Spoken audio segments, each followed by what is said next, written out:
दादा कसं बघताय या विजयाला? खरं तर या राज्याचे सक्षम आणि कर्तव्यदक्ष मुख्यमंत्री माननीय देवेंद्रजी फडणवीस हे या राज्याचे प्रमुख कॅप्टन आहे. त्यांच्या नेतृत्वात विधानसभेला नागरिकांनी घवघवीत यश दिलं. त्यानंतर नगरपंचायती नगर परिषदेला घवघवीत यश दिलं. महानगरपालिकेला सुद्धा घवघवीत यश दिलं. खरं तर मुख्यमंत्र्यांनी केलेल्या कामाचा जनाधार लोकांनी आज प्रत्यक्षपणे या महानगरपालिकेत दाखवून दिला. ज्या हिंदुहृदय सम्राट स्वर्गीय बाळासाहेब ठाकरेंचं स्वप्न होतं संभाजीनगर नाव करण्याचं, तेही पूर्ण माननीय देवेंद्रजी फडणवीस यांनी पूर्ण केलं. आणि आज छत्रपती संभाजी महाराजांचा राज्याभिषेक दिन आहे आणि त्या राज्याभिषेक दिनाच्या दिवशी खऱ्या अर्थाने एक अनमोल आणि ऐतिहासिक भेट संभाजीकर नागरिकांनी भारतीय जनता पार्टीला दिली आणि त्यामुळे मी त्यांचं खूप खूप नागरिकांचा आभार व्यक्त करतो. ज्या उभाटानं हिंदुहृदय सम्राट स्वर्गीय बाळासाहेब ठाकरे यांच्या आत्म्याला वेदना दिल्या, त्या वेदनेचं प्रायचित्त लोकांनी उभाटाला दिलं. बाणाला खऱ्या अर्थाने शिंदे शिवसेनेला बरोबर महायुती करावी असं देवेंद्रजींचं सारखं म्हणणं होतं. आपण युतीत ही महानगरपालिका लढावी असं देवेंद्रजीचं म्हणणं होतं. परंतु ते त्यांच्या समन्वयाच्या अभावामुळं युती त्यांनी केली नाही आणि त्याच्यामुळं जे आमच्या बरोबर आले त्यांना घेऊन, जे नाही आले त्यांना सोडून आणि जे आमच्या विरोधात गेले त्यांना आडवं पाडून आम्ही एक नंबरचा पक्ष झाला. आणि निश्चितपणे याचं सगळं श्रेय देवेंद्रजी फडणवीसांना जातं. त्यांनी जे संभाजीनगरचं औरंगाबादचं संभाजीनगर नामांकन केलं, महानगरपालिकेचा कारभार पारदर्शकपणे करू हे आश्वासन जनतेला दिलं. निश्चितपणे टॉक शोमध्ये प्रत्यक्ष जनतेशी चर्चा करून एक विश्वास निर्माण करण्याचं त्यांनी काम केलं. सर, तुम्ही आता शिंदे गटासाठी ऑप्शन नाही का आता तुमच्याकडे? तुम्हाला एक सांगतो, आमची महायुती आजही आहे आणि उद्याही राहणार. काही जागा लढल्या नाही, शिंदेसेना असेल किंवा तुम्ही असाल, त्यामुळे आता शिंदेसेना एमआयएम हा दुसरा लार्जेस्ट पार्टी ठरली. हे सांगू का, हा मराठवाडा निजाम राजवटीतला मराठवाडा आहे. रजाकाराच्या काळातला प्रभाव या मराठवाड्यातल्या सर्व महानगरपालिकेत तुम्हाला दिसून येतो. सर्वात जास्त छत्रपती संभाजीनगरमध्ये या रजाकाराचा प्रभाव जास्त असल्यामुळं मुस्लिम खऱ्या अर्थानं मुस्लिमांतला दिशाभूल करून एमआयएमनं जे बहुमत मिळवलं ते या शहराला काही चांगलं नाही आहे. Thank you sir. ऐकतो साहेब.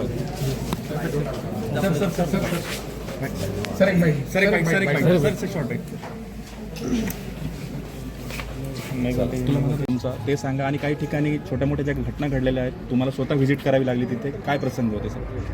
आज छत्रपती संभाजीनगर महानगरपालिकेचा सार्वत्रिक निवडणुकीचा निकाल घोषणा झालेले आहेत. त्यामध्ये काल नाही उलटा परवापासून डिस्पॅच आणि काल पोलिंग आणि आज लगेच 10 वाजता आपण काउंटिंग सुरू केलं. सुरुवातीमध्ये काही किरकोळ घटना लक्षात आलं, कारण 10 वर्षानंतर छत्रपती संभाजीनगर महानगरपालिकेची निवडणूक होत आहे. त्यामध्ये प्रत्येक जे उमेदवार आणि त्यांच्या प्रतिनिधीला ते त्यावेळेला काउंटिंग सेंटरमध्ये येताना काही अडीअडचणी झाल्या. मी त्याबद्दल दिलगिरी व्यक्त करतो. परंतु काही ठिकाणी लोकांना हारल्यावर त्या मशीनवर किंवा त्यावेळेला राऊंडवर त्यावेळेला डाऊट असतो. परंतु प्रत्येक राऊंड जसा संपतो त्यावेळेच त्याला ऑब्जेक्शन घेणे हे बंधनकारक असतं. परंतु सर्व हारल्यावर अरे मला फक्त काही मतानेच हारलं तर सर्व राऊंडवरच संशय घेणे ते चुकीचं असतं. तरी त्या लोकांची तक्रार आल्यावर त्या ठिकाणी आम्ही जाऊन ते RO सक्षम आहे ते समजावून सांगतात. काही ठिकाणी प्रॉब्लेम असेल त्या ठिकाणी जाऊन आम्ही जे काही निवडणूक आयोगाचे नियम आहे, कायदा आहे त्या ठिकाणी समजावून सांगतो, जेणेकरून जे हारलेल्या माणसांनासुद्धा ते वाटावं आणि आम्ही इलेक्शन कमिशन जे आहेत free fair impartial election conduct करण्याचा आमचा एजेंडाच आहे. त्यामुळे ह्या इम्पार्शियल इलेक्शनमध्ये काही लोकांचे जे डाऊट्स असतात ते क्लिअर करण्यासाठी कधीकधी वरिष्ठ अधिकारी म्हणजे मलापर्यंतसुद्धा त्या ठिकाणी जावं लागलं आणि समजावून सांगितल्यानंतर खूप समाधानी होतात. तरी नाही झालं मग त्यांच्या लेखी ऑब्जेक्शनवर आम्ही एक स्पीकिंग ऑर्डर, त्या ठिकाणी मॅजिस्टेरियल पॉवर्स असतात कारण हे सर्व मतमोजणी करणारे जे अधिकारी आहेत ते उपविभागीय अधिकारी आणि ते उपविभागीय मॅजिस्ट्रेट पण आहे, sub divisional magistrate. And whatever they have to say writing आणि त्यासाठी लेखी स्वरूपातच आणि त्यांना निकाल देणं त्याबद्दल त्यांना माननीय उच्च न्यायालयाकडे त्यांना दाद मागू शकतात जरी आम्ही दिलेला उत्तराचं जर समाधानी त्यांना नाही वाटलं. अदरवाईज 115 जागासाठी खूप चुरशीच्या निवडणूक झाल्या, काय किरकोळ छोटी मोठी घटना झाली तरीही आम्ही त्या जे चुकीचं करणार होते त्यांना 100% त्यांच्या विरुद्ध कारवाई केली.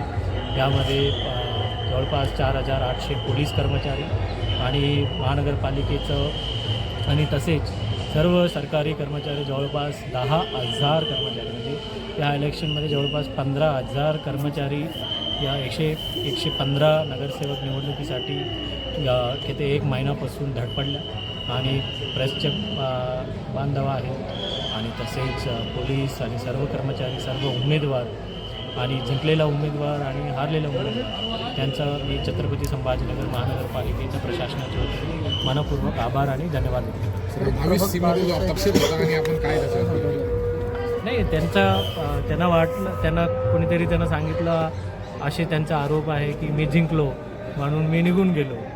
असं होत नसते आणि प्रत्येक निकाल जे आहे ते आयोगाच्या वेबसाईटमध्ये भरायचं असतात आणि मग त्यानंतर त्याला डिक्लेअर करायचं असतं. प्रत्येक मतमोजणीचा वेळा त्यांचा प्रतिनिधी असतो आणि प्रतिनिधी असताना ते किती मतं पडली त्याच्या पाठीमागं त्यांच्या प्रतिनिधीच्या स्वाक्षरी असतो.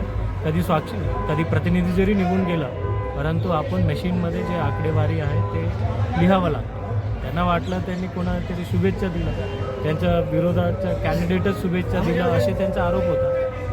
त्यांना हे होतं की मी पहिलं जिंकलो होतो, परंतु जोपर्यंत निवडणूक आयोगाचा नेमलेला अधिकारी रितसर निकालपत्र घोषणा देत नाही तोपर्यंत कोणी निवडून आल्याचा होतच नाही.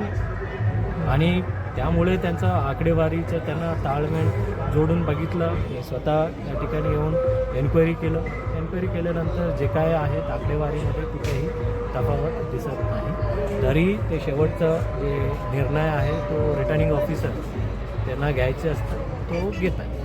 सर, शहरवासी तुम्हाला बघतायत, तुम्ही काय आव्हान कराल? सध्या काही ठिकाणी सेन्सिटिव्ह झालं आहे वातावरण. गरवारे हायटेकला एक प्रकरण घडलं आहे, लाठीचार्जची पण तिथे म्हणजे सिच्युएशन झाली होती. शहरवासियांना तुमचा मेसेज काय राहील? बघा, शहरवासी तरी सर्व शांतप्रिय शहरवासी आहे. काही जे लोक आहेत ते चांगल्या गोष्टीला काहीतरी कडा टाकून समाजामध्ये भेदभाव करण्याचा निर्माण करायचे प्रयत्न करत असतात.